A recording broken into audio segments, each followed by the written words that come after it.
Hello guys, Namaste. Welcome to my first mini vlog.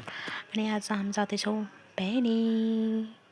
ये let's see आज चितवनदेखि बेनीसम्मको मेरो यात्रा कस्तो हुन्छ. अनि म गाडीमा चढिसकेको छु.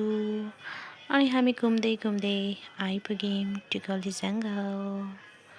अनि त्यसपछि हामी पुग्यौँ बस पार्कमा हामी करिब 20 मिनट कुर्यौँ. अनि त्यसपछि फेरि हामी लाग्यौँ. हिँड्दा हिँड्दै मैले मेरो दुईजना साथीहरूलाई भेटेँ, सबिना र अनिता. एकदम माया लाग्ने देखिरहेका थिए बिचराहरू. अनि अङ्कलले हेर्दै हुनुहुँदो रहेछ फुटबल. अङ्कलसँग फुटबल हेर्दा हेर्दै निदाएछु म त.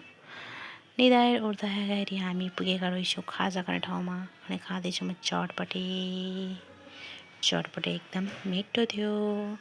हजुरहरूलाई देखाउँदैछु म अमिलो खाएर म त सुतेछु. म सुतेर उठ्दाखेरि पुगेको रहेछ यस्तो राम्रो ठाउँमा जहाँ चिसो हावा चलिरहेको थियो. अनि हामी पुग्यौँ कुसमा. आज त म त सुतेको भएछु.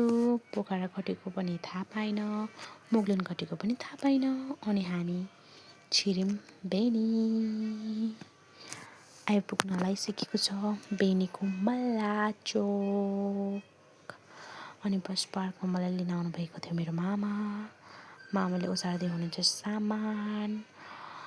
अनि यो चाहिँ बेनी बजार. आएर बजेर मैले खाँदैछु चिया. माइजूले बनाइदिनु भएको चिया एकदमै मिठो थियो. अनि यत्तिकै खाइँदै बसिरहेछौँ. अनि हजुरहरूलाई देखाउँदैछु म मामाको होटेल. हाम्रो होटेल यस्तो छ. आमा बसिरहनु भएको छ. साइडमा छ चटपटे पानीपुरी. अनि भित्र यस्तो छ. अनि यहाँ पेन्टिङहरू पनि एकदम राम्रो छ. अनि हजुरलाई देखाउँदिनु छु म मेरो नयाँ म्याक्सी. यात्राले मेरो थोबै बिग्रिया रहेछ. अनि खाना खाएर हामी हिँड्न गएको गाइस. खाना खाएको त देखाउनै भुलेछु. यस्तो राम्रो होटेल थियो त्यही भएर देखाएको. अनि हामी एकछिन हिँड्यौँ. त्यति हो गाइस. By, good night.